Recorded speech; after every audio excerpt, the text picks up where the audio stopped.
Welcome back to my channel. So today I'm going to show you how we could solve unable to install Valorant in Windows computer. So this is very quick and easy guide.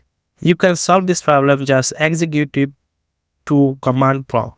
So to do that, you have to come to the search bar and type cmd and right click on it and select run as an administrator. And now select yes. And after opening the command prompt, you have to type the first command is sc delete vgc and type enter. And after that, you have to run the second command sc delete vgc and hit enter.